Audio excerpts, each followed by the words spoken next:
গেল বছর এ সময়ও পর্যটকে মুখর ছিল কক্সবাজার সমুদ্র সৈকত, কিন্তু এবার কিছুটা ভাটা পড়েছে এতে। ক্ষমতার পট পরিবর্তনের পর থেকে এমন আকাল অবস্থা বলে মনে করছেন সংশ্লিষ্ট ব্যবসায়ী।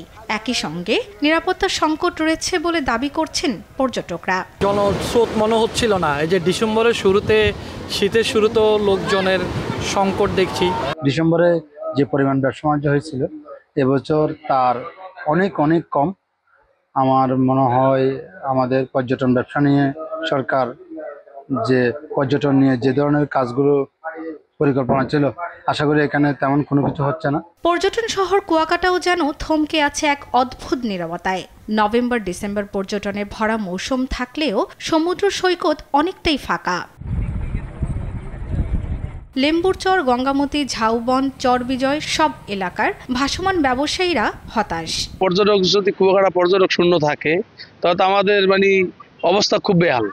কিন্তু এলে অন্য ব্যবসায় যাইতে হইবে, কারণ এই ট্যুরিজমের ব্যবসা করতে পারবো না। আমার কোনো ছবি, কোনো ফটোগ্রাফি করতে পাইনি কারো কাছে, এখন আমার 5 টাকাও পাইনি। এই অবস্থা আসলে কতদিন চলবে আমরা ঠিক বুঝতে পারছি না। যেটা আশা করছি যে ডিসেম্বরের শেষের দিকে হয়তো বা আমরা আবার একটু ঘুরে দাঁড়াতে পারবো। সৈকতের এসব ক্ষুদ্র ব্যবসায়ী ছাড়াও মন্দা চলছে হোটেল ব্যবসাতেও। বুকিং নেই বললেই চলে, প্রায় ফাঁকা রেস্তোরাঁগুলো।